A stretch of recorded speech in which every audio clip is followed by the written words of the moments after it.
Bien, entonces el cáncer de próstata. Es bien sabido que la principal causa de muerte por cáncer en los varones es el cáncer de próstata, ¿no? Ya es un problema de salud pública a nivel nacional, a nivel mundial, a nivel regional. Entonces es un tema muy importante, tanto, más que todo para tener los conceptos básicos fijados y también tener presente que lo primordial en este tipo de cáncer es la prevención, ¿no? Y el diagnóstico oportuno. Vamos a hacer un recordatorio anatómico. Entonces, la próstata es una glándula sexual ubicada debajo de la vejiga y enfrente del recto. Por eso es que es fácilmente palpado mediante un tacto rectal. El tamaño y forma de una nuez, de más o menos aproximadamente 20 gramos, produce un fluido que es parte del semen, que ayuda a la nutrición y el transporte del espermatozoide. El parénquima prostático está dividido en 4 zonas biológicas y anatómicamente distintos, inclusive de diferente origen embriológico. Esto es muy importante saber porque en cada una de las zonas el porcentaje de afectación por un cáncer de próstata es, eh, es diferente, ¿no? Entonces encontramos acá la zona periférica, que es la A, encontramos la zona central, que es la C, ¿no? La zona periuretral o la zona de transición, la B, que es la zona de fibromuscular, ¿no? Y la D, la zona periférica.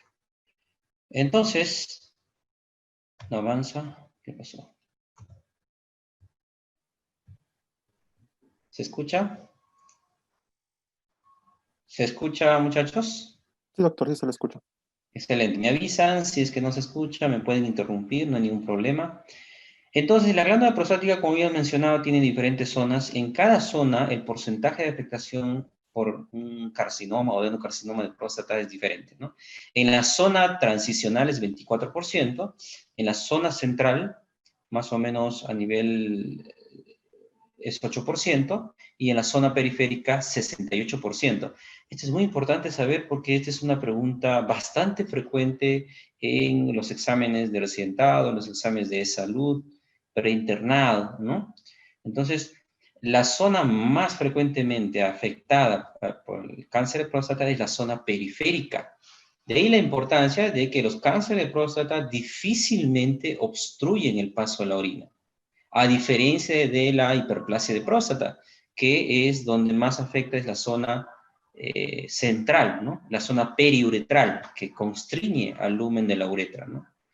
Por eso es que es fácilmente palpable, porque como es en la zona periférica, se puede palpar mediante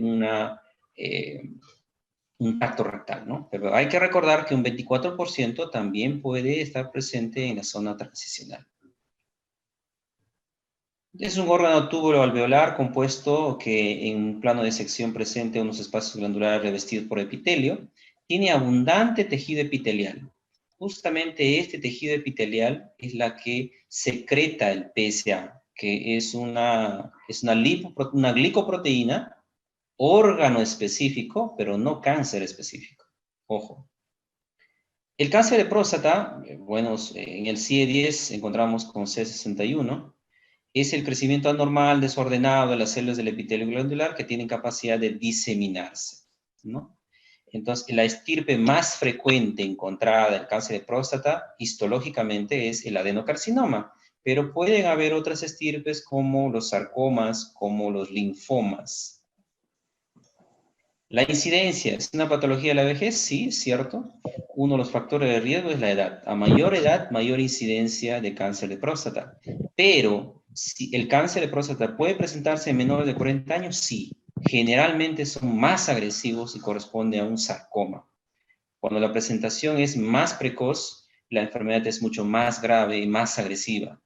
Es la segunda causa de muerte por cáncer después de los cánceres del pulmón, en general. Estamos hablando tanto en varón y en mujer, pero en varón la primera causa es el cáncer de próstata. Tumor de mayor frecuencia en el aparato genitourinario, obviamente, de todos los cánceres urológicos, el más frecuente es el cáncer de próstata. El estirpe de mayor frecuencia, habíamos comentado que es el endocarcinoma, pero también puede haber los sarcomas, los linfomas, que son menos frecuentes. El cáncer de próstata es la neoplasia de órgano sólido más comúnmente diagnosticado en Estados Unidos y a nivel mundial, eso ya lo sabemos. Las muertes por cáncer de próstata son típicamente resultado de cáncer de próstata metastásico, generalmente resistentes a la castración. Estos son datos nacionales estimados desde los años pasados para el 2020. Todavía no tenemos reportes específicos del 2020. Son estimaciones de los años pasados para el 2020. Entonces, el cáncer es la principal causa de muerte por enfermedad en el país. Solo en el 2018, más de 32.000 peruanos fallecieron por cáncer en el Perú. A nivel mundial, cada año fallecen algo de 9 millones de personas por esta neoplasia. En mujeres, ya sabemos que la causa más frecuente es el cáncer de mama. En hombres, se estima más o menos unos 32.663 casos. Dentro de ellos, 8.129 corresponden al cáncer de próstata. De aquí algo muy importante, aproximadamente un 60-70% de los cánceres son detectados en estadios avanzados. Eso es nuestra principal debilidad, especialmente en países en vías de desarrollo como el nuestro.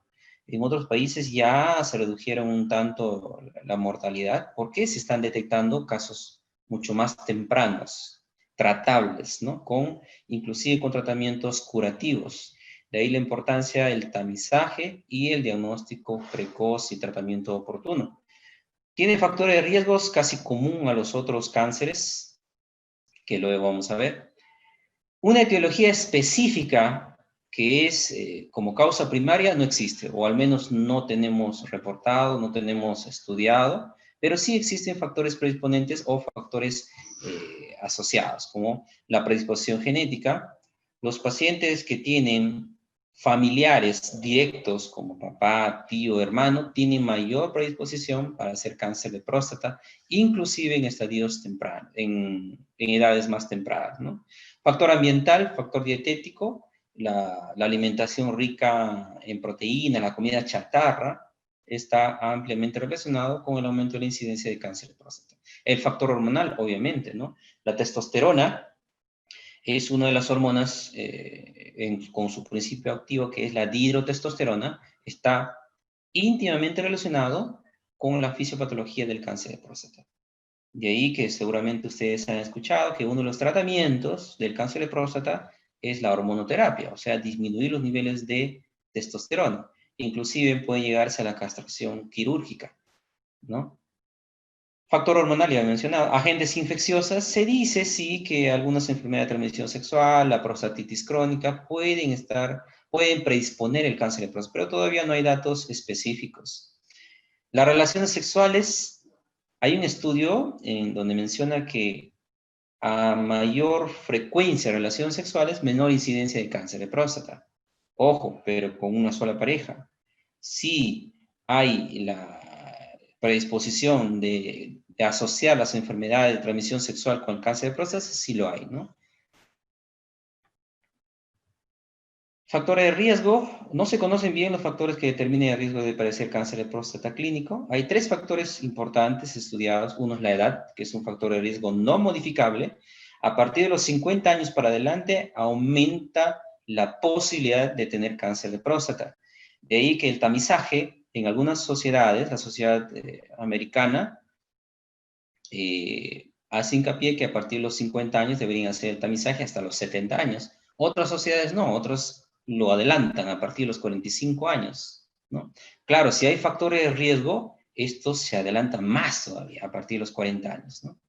El origen étnico, la de raza negra, tiene mayor predisposición al cáncer de próstata. Aquellos que tienen menor predisposición son la raza asiática, la blanca, los latinoamericanos, ¿no? La herencia, ya habíamos mencionado, si tienes un familiar directo con cáncer de próstata, tienen 2 a 3 veces más de riesgo de hacer cáncer de próstata, inclusive en edades más tempranas. Cuando un familiar de primer grado padece cáncer de próstata, se duplica el riesgo como mínimo.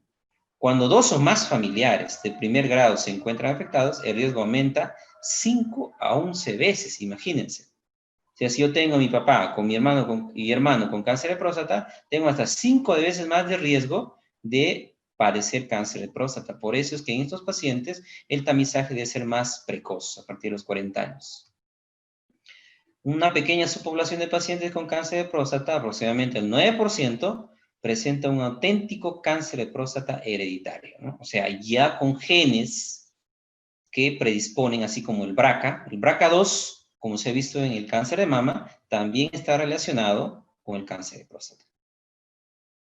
Los pacientes con cáncer de próstata hereditario suelen tener un comienzo 6 a 7 años antes que los casos esporádicos, pero no difieren en otros sentidos. Lo habíamos mencionado, ¿no? Si tú tienes un familiar con cáncer de próstata, el tamizaje se hace antes. ¿Cómo es el tamizaje? PSA y tacto rectal. Entre los factores alimentarios, nutricionales, que podrían influir en la aparición, figuran el aporte calórico total, ¿no? La dieta excesiva en grasas de origen animal, carne cocinada, carnes ahumadas, ¿no? Consumo de frutas y verduras, minerales, calcio, selenio y fibroestrógenos son factores protectores que podrían disminuir la incidencia. Los alimentos que tengan isoflavonoides, flavonoides, ignanos, la zanahoria, el tomate y todos los alimentos que tienden al color rojo. La anatomía patología es muy importante. Es uno de los cánceres que importa bastante el grado de diferenciación celular. Por eso es que uno de los factores importantes para decidir en el tratamiento es el Gleason, que luego vamos a ver, ¿no? La gradación Gleason. La gradación Gleason se considera óptima y dependiente de la subjetividad. Lamentablemente es subjetivo, es dependiente del anatomopatólogo. Se debe medir un patrón primario y otro secundario, dándose a cada uno un valor de 1 a 5. Por eso es que cuando uno manda una biopsia de próstata, los resultados salen en una sumatoria de 2 dígitos. El primero corresponde al patrón primario y el segundo corresponde al patrón secundario. La sumatoria de esos dos hace el resultado final. El Gleason va desde 1 hasta 10. Pero obviamente ya por consenso se ha eliminado o no se informa los grados 1 y 2, solamente de 3 para arriba. El 95%, la histología es el adenocarcinoma, es el más frecuente. Este también es una pregunta bastante frecuente en los exámenes de sentado, de salud pre-internado, ¿no? Luego, menos del 5% corresponde a los sarcomas, linfomas, ¿no? Entonces, la gradación puede ser GX, G1, G2, G3, de acuerdo al grado de diferenciación celular. El G1 es bien diferenciado, poca anaplasia, corresponde al Gleason 2 a 4. G2, moderadamente diferenciado, corresponde a la aplasia moderada, el Gleason 5 a 6. Y G3, pobremente diferenciado, con marcada anaplasia, que corresponde al Gleason 7 a 10, ¿no? A mayor grado de diferenciación o pobre diferenciación, mayor agresividad de la enfermedad. Gleason se establece el grado de diferenciación con los fines pronósticos. Ya habíamos mencionado. Estos, pues, vienen en el microscopio, ¿no? El Gleason 1 casi es normal. Gleason 2 ya hay una diferenciación, pero no es tan marcada como el Gleason 5, que es una pobre diferenciación y un grado de anaplasia con núcleos deformes, celularidad deforme, anatomía histológica distorsionada, ¿no? Esto es en las láminas, que bueno, el año pasado estuvimos dictando con los chicos de histología. Esto ya habíamos mencionado, el 70% se corresponde a la zona periférica, por eso es que los cánceres de próstata difícilmente hacen obstrucción y muchas veces son asintomáticos, a diferencia de la hiperplasia prostática, que es su crecimiento a nivel central, o sea, es un crecimiento más hacia adentro, obstructivo, ¿no? Es el HDP. En cambio, el cáncer de próstata es un crecimiento hacia afuera, ¿no? Cuadro clínico, el cáncer localizado rara vez produce síntomas. ¿Por qué? Por su localización anatómica, frecuentemente en la zona periférica. La enfermedad extendida pueden producir, cuando ya hay extensión de la enfermedad, o sea, cuando hay metástasis, ahí recién se puede manifestar. Por eso es que los pacientes, todos los varones, tengan o no tengan síntomas, a partir de los 50 años, tienen que hacer su chequeo rutinario, así como las mujeres se hacen, pues, el Papa Nicolau, la mamografía, ecografía de mama, igual los varones el tacto rectal y el PSA, ¿no? Cuando ya hay enfermedad metastásica o extensión de la enfermedad, ya existen síntomas. Uno de ellos es la retención urinaria aguda, la hematuria. La retención urinaria aguda puede ser porque está asociado también a HDP, o sea, las dos cosas a la vez. La incontinencia urinaria ya cuando hay afectación del esfínter urinario, ¿no? Y obviamente los síntomas específicos de cada órgano de acuerdo a la metástasis. El sitio o el órgano frecuentemente afectado por metástasis en cáncer de próstata es el hueso. Dentro de todo el sistema óseo, el más afectado es la columna vertebral. Y la diseminación generalmente es hematógena. Vamos a, ¿cómo lo escondo esto? Ya. Muy bien. Los instrumentos diagnósticos para obtener indicios de cáncer de próstata, obviamente tenemos nuestras herramientas, dentro de ese tacto rectal, uno de los más importantes, pero no es determinante. Podemos tener tactos rectales normales, o sea, con una próstata normal, pero con un cáncer de próstata. O al revés, ¿no? Podemos tener un PSA alto y con un tacto rectal normal. Entonces, los dos van de la mano. Aumenta la sensibilidad y especificidad cuando se combina el tacto rectal con el PSA. La ecografía transrectal nos ayuda bastante, sí, para evaluar la extensión de la enfermedad, el volumen de la próstata y si hay afectación o no afectación de las vesículas seminales. En algunos casos, aunque la resonancia es mucho mejor para ver vesículas seminales. El diagnóstico definitivo se basa en la presencia de adenocarcinoma en muestras de biopsia. O sea, el diagnóstico es anatomopatológico. Podemos tener todos los síntomas, pero si no tenemos una biopsia que constata la enfermedad, todavía va a estar con un diagnóstico presuntivo. El examen histológico también permite la gradación, ya habíamos mencionado. Entonces, existe un diagnóstico de la enfermedad propiamente dicha y existen otros exámenes que pedimos para ver extensión de la enfermedad, o el estadiaje, o la progresión a otros órganos distintos que no sean adyacentes a la próstata. Dentro de eso está la tomografía. Siempre hay que pedir una tomografía de tórax, abdomen y pelvis. Y si hay sintomatología neurológica, también pedir una tomografía cerebral. La gamografía ósea es para ver las metástasis óseas, que generalmente suceden cuando el PSA está por encima de 20. No hay necesidad o no se ha visto costo-beneficio pedir una gamografía con un PSA menos de 20. Más de 20 es lo indicado. La resonancia magnética nos ayuda bastante, inclusive nos ayuda también a ver metástasis ósea. Hoy en día la resonancia magnética multiparamétrica está en boga, inclusive en algunos estudios mencionan que debería de indicarse en primera instancia. Y los otros estudios que ya habíamos mencionado para ver la enfermedad tacto rectal, PSA, el PSA libre, importante. El PSA encontramos en tres formas, un PSA total y una forma libre. Es muy importante saber estos dos valores, luego vamos a mencionar cuándo se pide un PSA libre, cuándo se pide un índice de PSA, cuándo se pide una densidad de PSA. Y obviamente la punción para biopsia prostática, que puede ser dedo dirigida, que puede ser ecodirigida, o puede ser la fusión de resonancia, ecografía y biopsia, que bueno, en nuestro país todavía no hacemos. El examen digital por sí solo pasa por alto, hasta un 40% de riesgo de cáncer es muy importante, ¿eh? Depende bastante de la experiencia del examinador. Lamentablemente es bastante subjetivo, por eso hasta un 40% pueden pasar por alto los cánceres de próstata por un tacto rectal. Por eso es que se suele pedir las dos cosas a la vez, tacto rectal y PSA. El AP, que es el antígeno prostático específico, solo detecta hasta un 23%.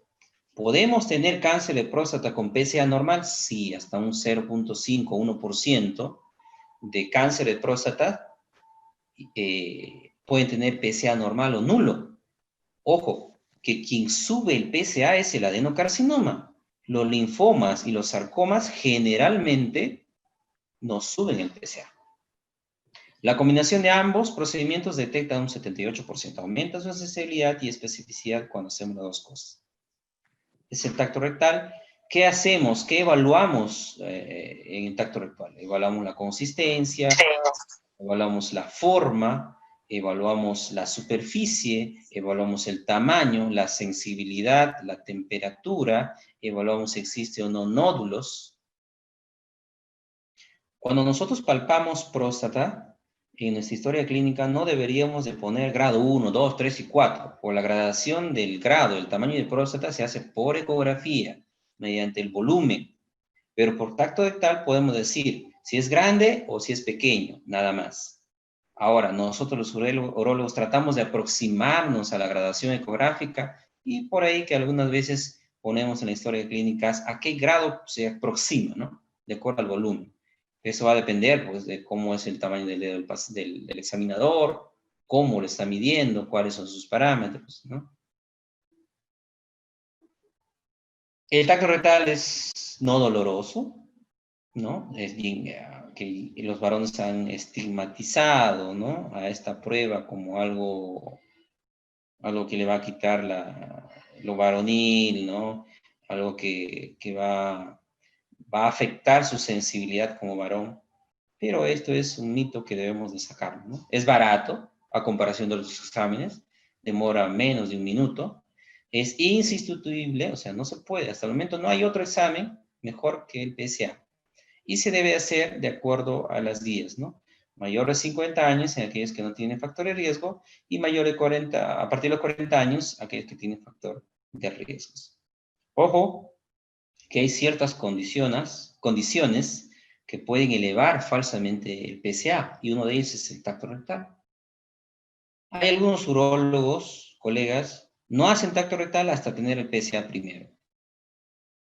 Y hay otros que sí lo hacen, el PSA, pero si se ve elevado demasiado, pues se puede elevar 2, 3 puntos, ¿no? Pero pasado eso ya hay que sospechar en cáncer. El tacto rectal eleva el PSA. La retención urinaria eleva el PSA. La manipulación, ya sea una cistoscopía o un sondaje, eleva el PSA. Las infecciones urinarias también eleva el PSA. La hematuria macroscópica, el globo vesical o retención urinaria también eleva el PSA. Entonces se debe esperar un tiempo o resolver las posibles causas que pueden elevar el PSA y luego pedir un nuevo PSA. Es el primer marcador tumoral aprobado por la FDA para la detección oportuna de cáncer de próstata. No solamente sirve para diagnóstico, sino también sirve para pronóstico o seguimiento de la enfermedad. Es una glucoproteína sintetizada por las células epiteliales de la próstata. Ahora, otro factor que puede elevar el PSA es el volumen de la próstata. Si yo tengo una próstata de 20 gramos, 30 gramos, eso no va a elevar mucho el PSA. Pero si yo tengo una próstata grado 4, mayores de 80 gramos, hasta 200, 300 gramos hemos visto próstatas, hiperplasia, pero con PSA 5, 7, hasta de 10.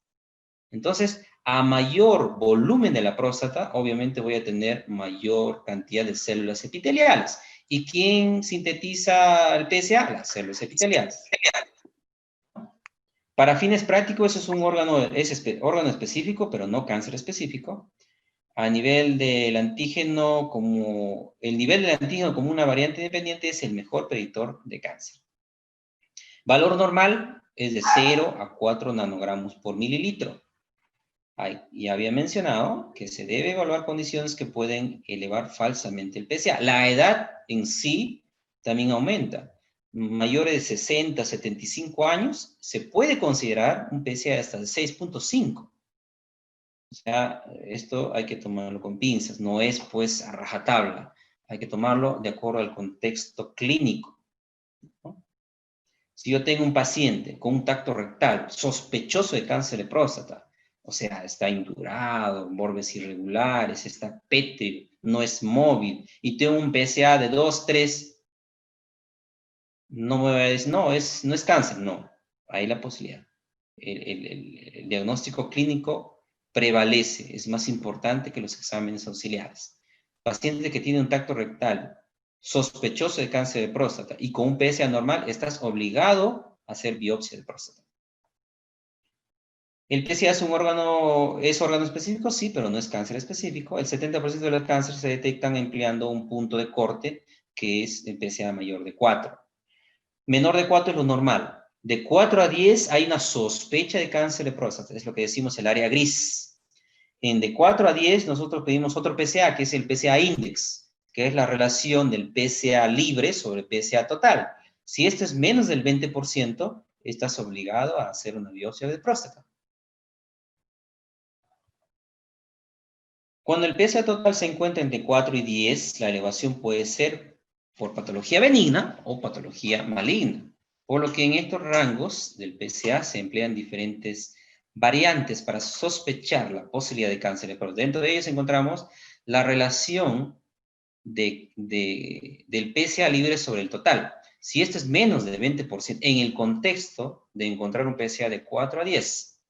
Entonces, si esta relación es menos del 20%, hay altas posibilidades de que sea un cáncer de próstata y estás obligado a hacer una biopsia de próstata.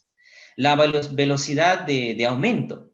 Si yo hoy día tengo un PSA de 1 y al año tengo 1.75, o sea, un aumento más de 0.75, o al año tengo 1.8, que sigue siendo normal, pero la velocidad de duplicación o de aumento ha sido bastante alta. Estás obligado también a hacer una biopsia.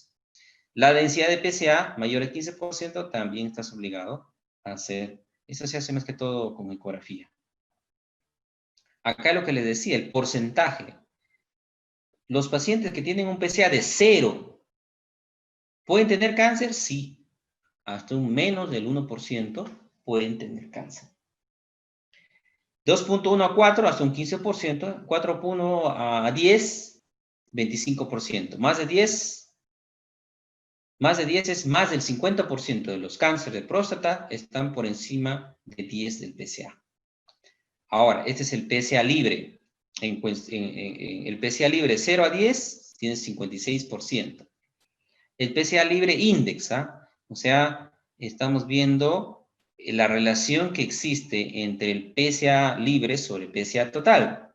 Si esto es menos del 20%, fíjense, menos del 20%, o sea, de acá para arriba, tienes hasta un 56% de cáncer de próstata.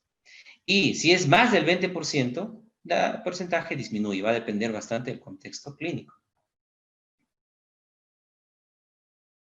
Los niveles de antígeno prostático específico han demostrado ser útiles para supervisar la eficacia del tratamiento. No solamente es para diagnóstico, sino también para seguimiento del tratamiento.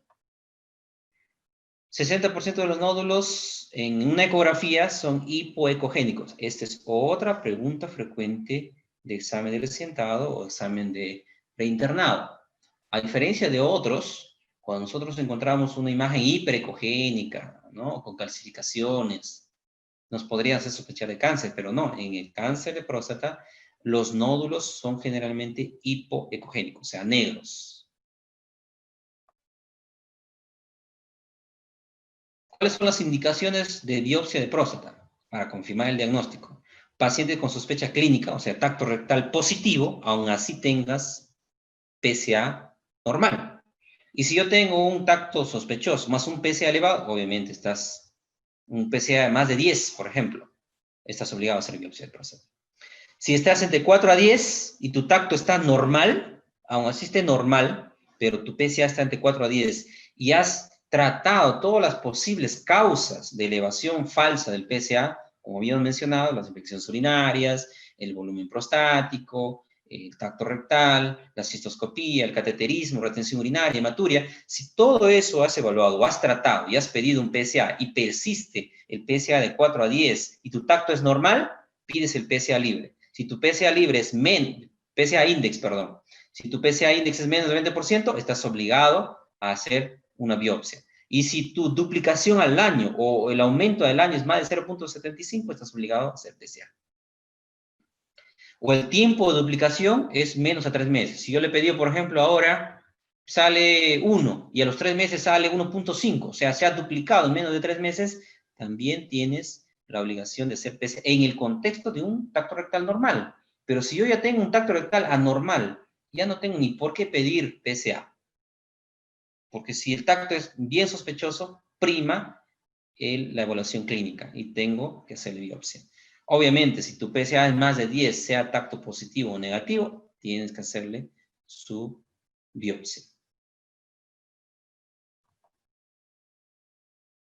Esta es una de las técnicas de la biopsia. La biopsia puede ser biopsia ecodirigida, puede ser biopsia simple, mediante dedo dirigida, una aguja especial se coloca a nivel del recto y se sacan muestras. Algunos sacan 6 muestras, otros 12 muestras, ¿no? Obviamente, con la ecografía es mucho más dirigida, ¿no? Te vas enfocado, inclusive puedes ir a sacar la biopsia del nódulo. Esta es la biopsia simple, a ciegas, por decirlo así, o biopsias dedo dirigida. Ahí encontramos la aguja, cómo ingresa y saca, ¿no? Saca cilindros. Eso es la técnica sextante, aunque hay otra técnica que son 12 muestras, que es mejor. Ahí otra vez, como introduzco el dedo con la aguja, dirijo hacia la próstata y saco las muestras. Este es el estadiaje del tumor, acá lo vamos a ver mejor. Esto ya es bien conocido por ustedes, es el estadiaje TNM. T corresponde al tumor, o sea, la próstata, al órgano, N a la afectación ganglionar y M si hay metástasis o no.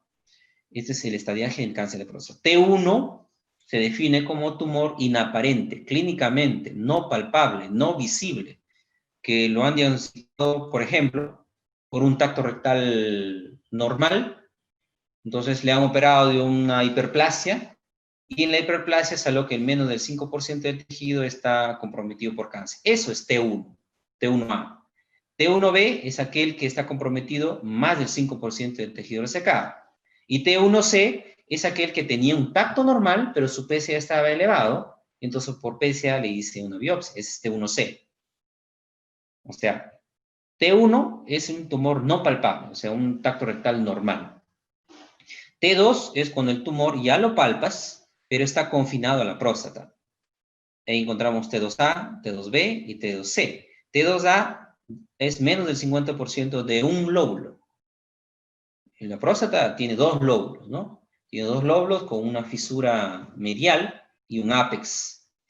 Entonces, cuando está afectado menos del 50% es T2A. T2B es más del 50% de un lóbulo. Y T2D cuando está afectado los 2 lóbulos. Siempre y cuando uno esté el 100% y el otro en cualquier porcentaje. Puede ser 25, 50 o 100%. T3, extensión del tumor fuera de la cápsula, ya cuando A está fuera de la cápsula. T3A, extensión transcapsular, sea uni o bilateral. T3B, invasión a las vesículas seminales. Esta es una pregunta de examen también. ¿Qué estadiaje corresponde a un cáncer de próstata que invade vesículas seminales? T3B. T4 es cuando el tumor invade otros órganos adyacentes, diferentes a la próstata, ya sea vesículas seminales, cuello vesical, esfínter externo, recto, músculo elevador o pared pelviana, ¿no? El T4 es, invade otros órganos diferentes a la próstata y la vesícula seminal. A veces uno confundimos, pero doctor, si la vesícula seminal es otro órgano, pero está considerado como T3, T3B. T4 es cuando hay invasión a otros órganos adyacentes diferentes a la vesícula seminal.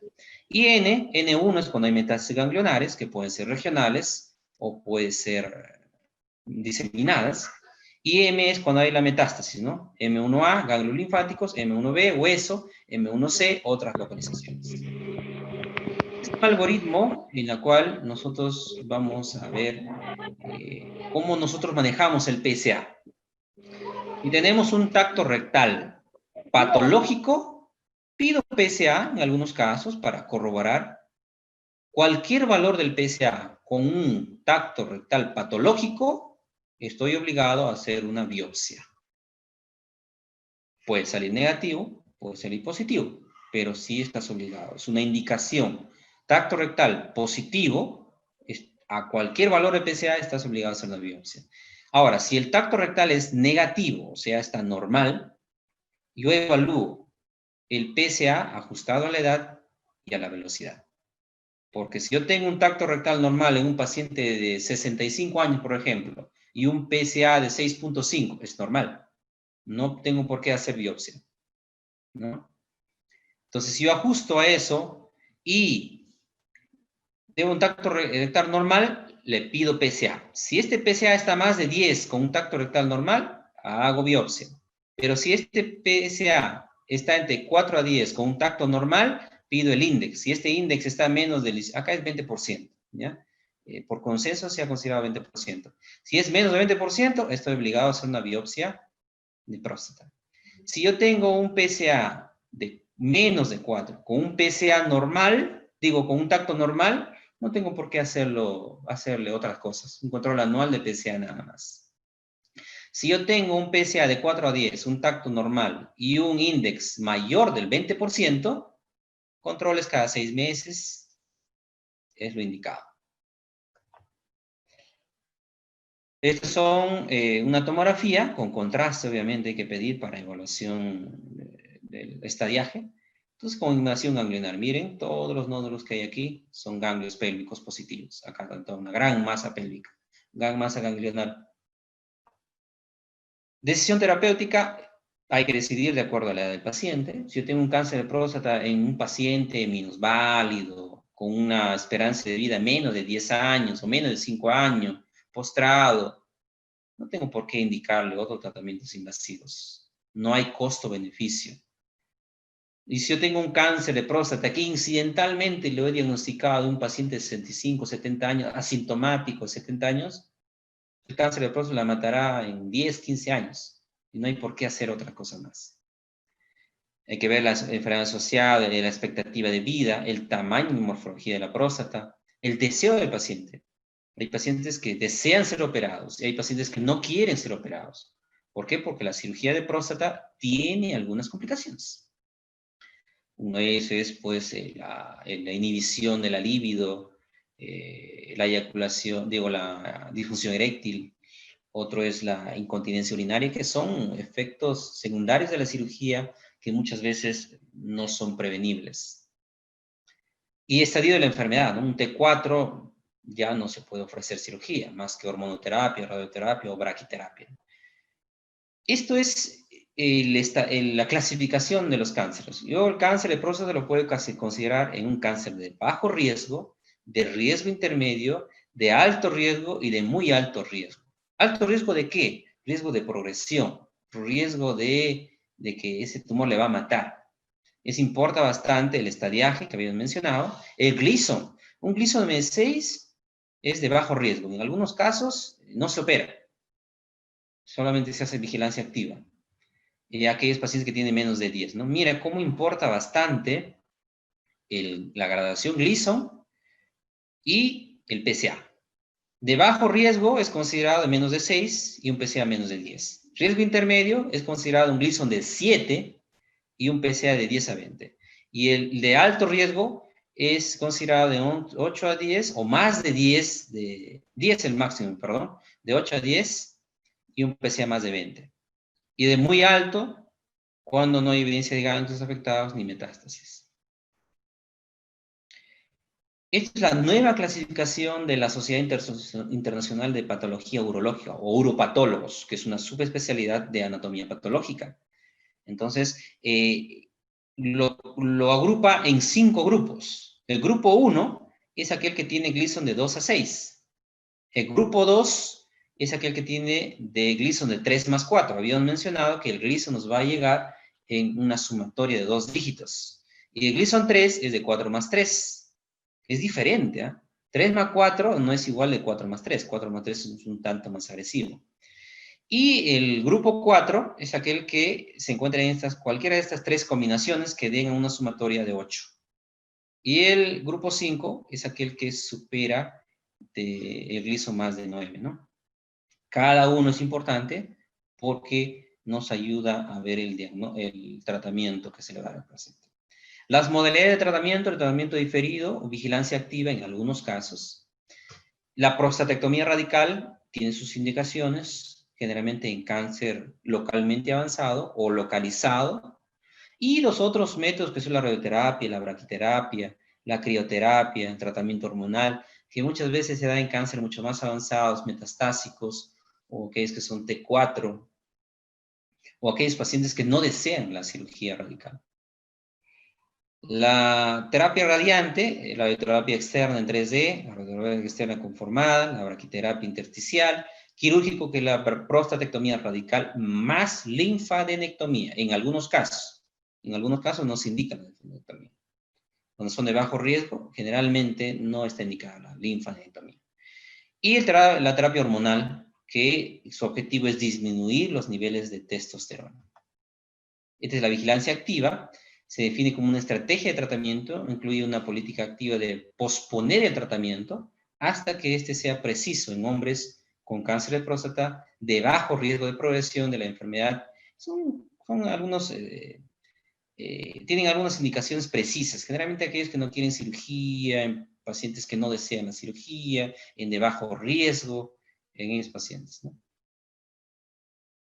Bien, muchachos. Esto es todo lo que quería compartir con ustedes. Espero les sirva en su práctica diaria. Ya van a ser médicos generales, ¿no? La mejor estrategia de tratamiento del cáncer de próstata es el diagnóstico precoz, o sea, en el tamizaje.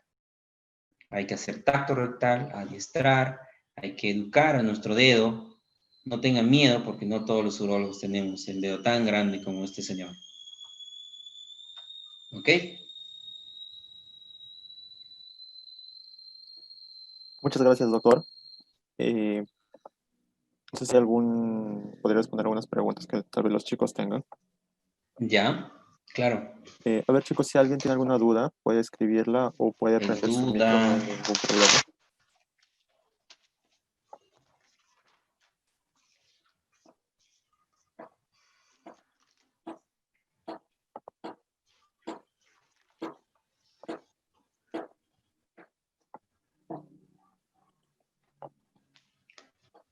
Chicos, Creo si que en el tienen... chat escribieron algunos. no, aún no hay ninguna pregunta en el chat, No, doctor. no. No. Si tienen alguna Ya. duda, chicos, pueden escribirla o más fácil, prenden su micro y la pueden hacer.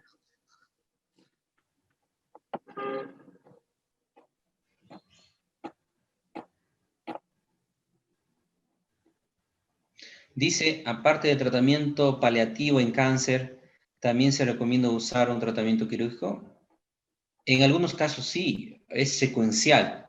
Tú puedes indicar un tratamiento quirúrgico, le hace la linfadenectomía, y si la linfadenectomía sale positivo de afectación ganglionar, algunas veces se indica terapia complementaria, ya sea con radioterapia o con hormonoterapia. En algunos casos se combina el tratamiento.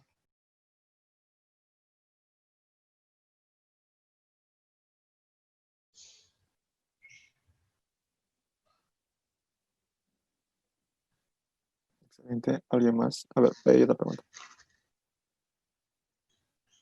Dice, ¿las hemorroides altera o dificulta el tacto rectal? Y si fuera así, ¿qué solo se usa el PSA? Bueno, sí, es cierto.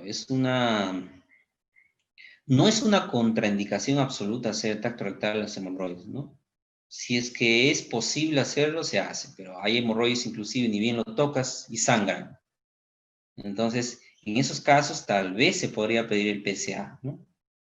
Y obviamente se difiere para otro momento el tacto rectal, donde de repente después de ser tratado el hemorroides hay que hacer el tacto rectal, siempre y cuando tu PSA sale normal, ¿no? Si tú tienes sospecha de cáncer de próstata, tu PSA sale normal y no le has hecho tacto rectal, tienes que hacerlo después de resolver las hemorroides, ¿no?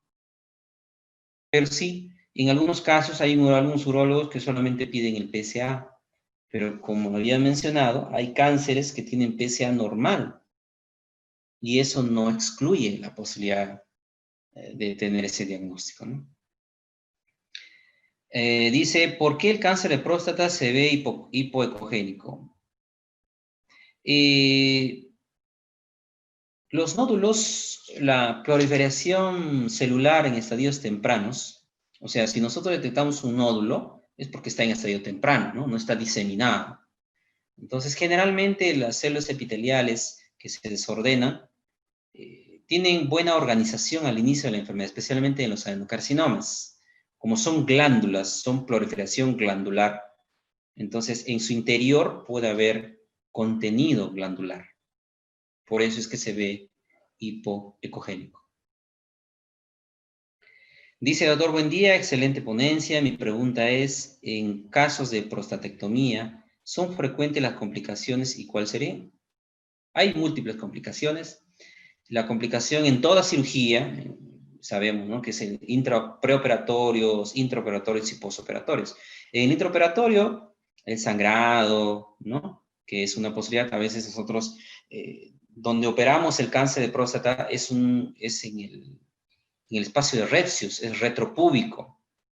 Y muchas veces es un espacio bastante reducido y existen los vasos pélvicos, existe el pedículo prostático que pueden sangrar, ¿no? El plexo pampiniforme de la próstata también puede sangrar.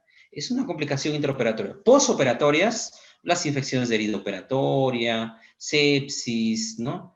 Y las posoperatorias a largo plazo, la incontinencia urinaria, porque cuando uno saca la próstata, no solamente saca digamos, la pulpa de la próstata, sino toda la cápsula, que es una cirugía diferente a la hiperplasia. La hiperplasia prostática, cuando uno opera, solamente saca la pulpa, pero deja la cápsula. ¿Por qué dejamos la cápsula? Porque la cápsula es parte de la continencia. La constricción de la cápsula prostática es parte de la continencia del esfínter, del sistema esfinteriano del varón. Pero si nosotros sacamos toda la cápsula, obviamente el sistema esfinteriano se va a ver afectado y va a haber incontinencia, que en algunos casos se resuelve a largo plazo, a veces 1 año, 2 años, o progresivamente en los meses. Y lo otro es la disfunción eréctil. Cuando uno corta la próstata en una cirugía radical, corta también las bandeletas, que las bandeletas son nervios que están a los costados de la próstata y que intervienen en la función eréctil. Y cuando hace una linfadenectomía, también corta los nervios plexos o los plexos nerviosos que intervienen en la erección, ¿no? Dice, ¿cuál es el pronóstico luego del tratamiento? ¿Cuál es el porcentaje de recidiva? Esto va a haber importancia, va a tener bastante importancia de qué tumor estás operando, a qué estadio. Si tú tienes un paciente con un Gleason de 4+4 o de 8 para arriba o un paciente de alto riesgo, las recidivas es altamente frecuente. Generalmente las recidivas suceden en el ápex de la próstata y oscila entre un 25 a 30% a mayor Gleason. A mayor Gleason, mayor porcentaje de recidiva. Obviamente también va a depender de la experiencia del cirujano, ¿no? Y encontramos recidivas clínicas, recidivas bioquímicas, cuando el PSA se eleva. Después de la prostatectomía radical, debería bajar a niveles inclusive indetectables el PSA. Pero si esto no sucede es porque todavía hay tumor, ¿no? Dice, buenos días, doctor. ¿En qué casos se prefiere la hormonoterapia? La hormonoterapia está indicada generalmente en cánceres avanzados, cánceres metastásicos, o en aquellos pacientes que no tienen una expectativa de vida mayor de 10 años o 5 años, ¿no?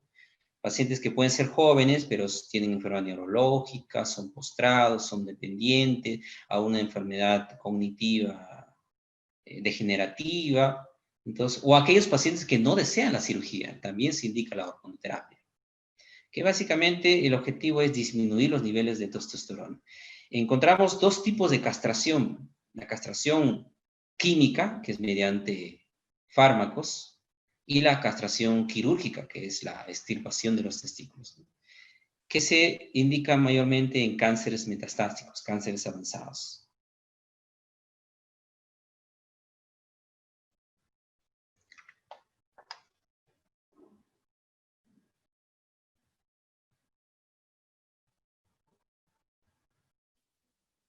Me veo muy callados, muchachos.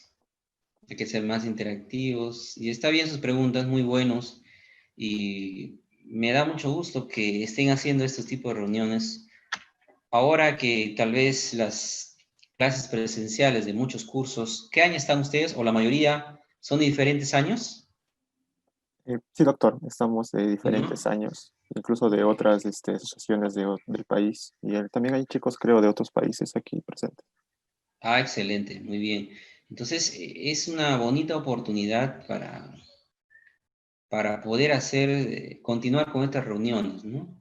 Como ahora ya todavía no está indicado, o al menos algunas universidades no se ha abierto las clases presenciales, es un buen recurso que hay que aprovechar, ¿no? Hay muy buenos profesionales, no solamente del país, sino también de otros países, que podemos invitar y hacer bonita esta reunión, ¿no? Y no solamente de cánceres y no solamente de esta especialidad, sino de mi parte, y yo estoy gustoso de apoyarles a cualquier tema que me inviten y esperemos pues que pase pronto esto para poder interactuar mejor en una clase presencial. Sí, doctor, muchas gracias a usted por siempre apoyar a la sociedad. Creo que hay una última pregunta que recién se me... Ya, no hay problema, tenemos tiempo. Dice, ¿el tratamiento afecta en algo las actividades diarias del paciente? ¿Qué tratamiento, no? O A sea, ver, Cristian, ¿nos podría eh, explicar? quirúrgico, hormonal, radioterapia, todos tienen sus consecuencias. Lamentablemente no hay ninguna intervención que no tenga efectos secundarios, ¿no? Por ejemplo, la hormonoterapia. ¿Qué función tiene la testosterona? Tiene múltiples funciones. Si yo bajo a niveles séricos indetectables, obviamente va a haber problemas, ¿no? Pero a veces tienes que ver, ¿no? ¿Cuál es costo-beneficio? ¿Cuál es peor? ¿Eso o el cáncer? ¿No? Por ejemplo, los pacientes que son sometidos a hormonoterapia son, digamos, le estás haciendo como una andropausia precoz, ¿no? Le estás deprivando de sus hormonas de forma precoz.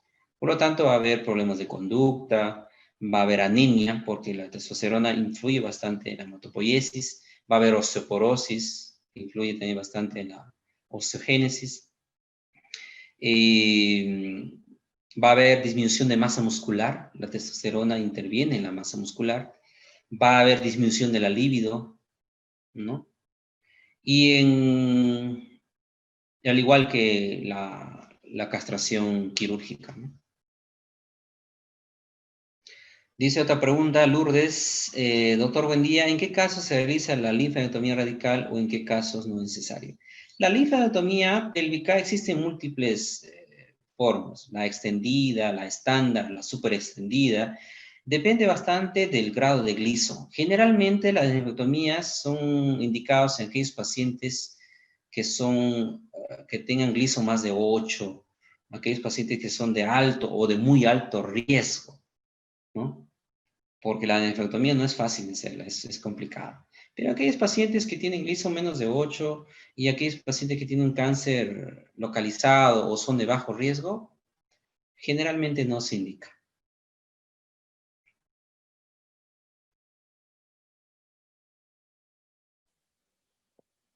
Bueno, muchas gracias, doctor, por todos los conocimientos brindados el día de hoy.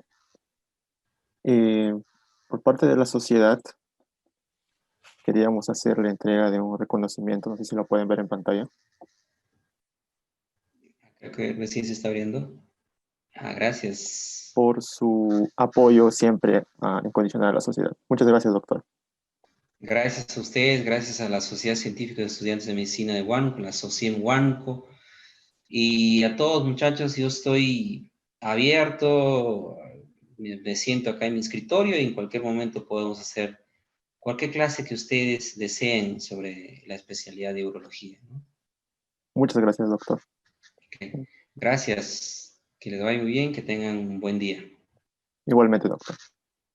Bueno, chicos, habiendo culminado esta sesión, los invitamos a la siguiente, que va a ser el día jueves 15 a las 4 p.m. con el tema cáncer gástrico. Gracias a todos y ya nos podemos despedir. Hasta luego, doctor. Muchas gracias.